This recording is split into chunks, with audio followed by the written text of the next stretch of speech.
Hi everyone, আমি এভাবে first time পনিরের রেসিপি ট্রাই করছি। এটার নাম আমি ঠিক জানি না, কারণ আমি এটা ইউটিউবে দেখেছিলাম। তো প্রথমে কর্নফ্লাওয়ার দিয়ে পনিরগুলোকে কোট করে নিলাম, তারপরে সেটা হালকা করে ভেজে নিয়েছিলাম।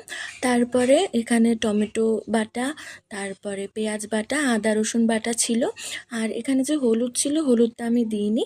তারপরে মশলাটা ভালোভাবে কষিয়ে নিলাম, তারপরে পেঁয়াজ কুচি আর রসুন কুচি দিয়ে দিয়েছিলাম, তারপরে পনিরটাও দিয়ে দিলাম।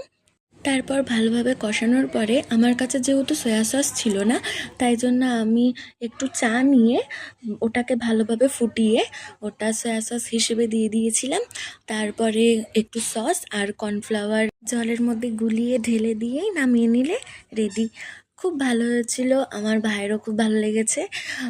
তো তোমরাও ট্রাই করে দেখতে পারো। দেখা হচ্ছে অন্য একটা ব্লগে। আজকের মতন বাই।